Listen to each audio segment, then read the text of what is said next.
O citoplasma está presente em todas as células do planeta Terra. E é nesse lugar que está presente a maquinaria celular, as chamadas organelas citoplasmáticas. E é exatamente sobre elas que nós falaremos na aula de biologia de hoje.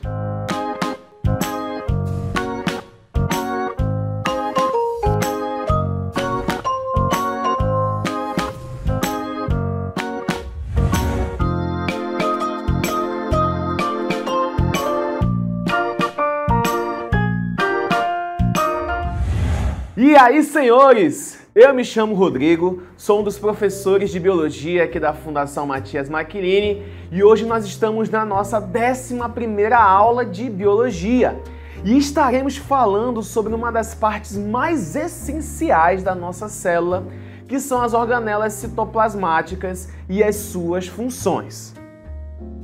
E para começarmos essa parte, você precisa saber que o citoplasma é a junção de duas coisas. A primeira a gente chama de organelas e a segunda a gente chama de citosol, o líquido viscoso presente dentro da célula.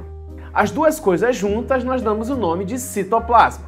Lembrando que o citoplasma das células procariontes só terão os ribossomos e mais nenhuma outra organela.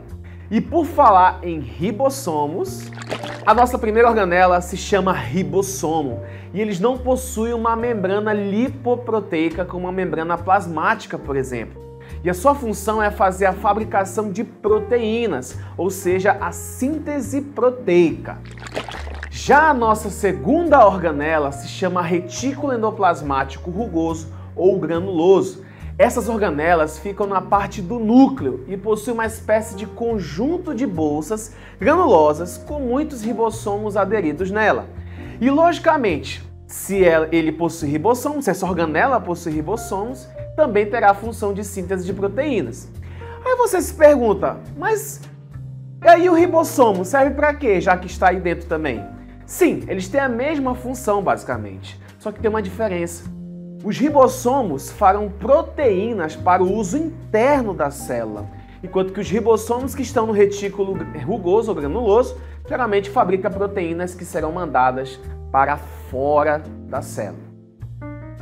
A nossa terceira organela é um outro tipo de retículo chamado de agranuloso ou liso, e eles também possuem uma espécie de bolsa. Não fabricarão proteínas, mas sim lipídios. E também tem uma função, que é a função de desintoxicação celular.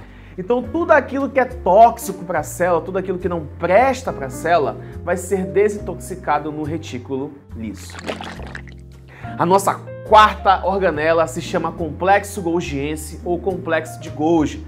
É um conjunto de bolsas achatadas, umas sobre as outras, e possui a função de secreção celular, de enviar substâncias para fora da célula. Além disso, ela possui a função de fabricar o acrossomo no espermatozoide. Essa organela também terá a função de síntese de alguns carboidratos, principalmente um grande carboidrato chamado de polissacarídeo.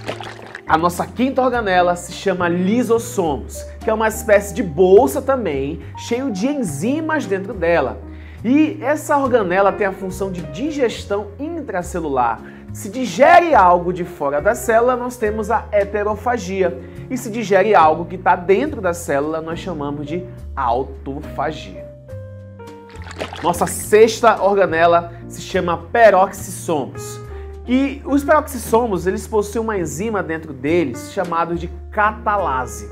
E a catalase ela é responsável por quebrar água oxigenada, aquela que nós chamamos de H2O2.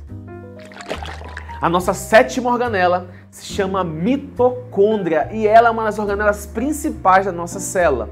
Ela possui uma dupla membrana, possui ribossomos, DNA próprio e fabrica sua própria proteína. Ou seja, ela é meio assim que independente, sabe?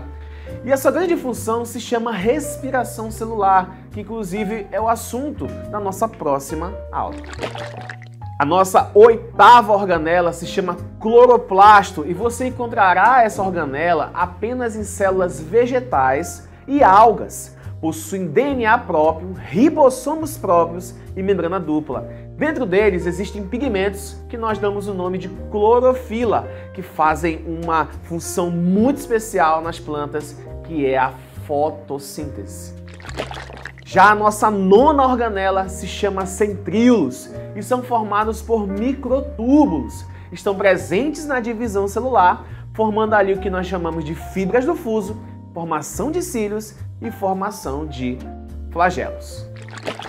Por fim, temos a presença aí no citoplasma do citoesqueleto, que é um conjunto de substâncias proteicas que estão dentro do plasma que vão dar forma e sustentação para a minha célula. E aí, você conseguiu pegar todas as organelas de hoje? Vamos dar uma revisada então no que nós vimos hoje?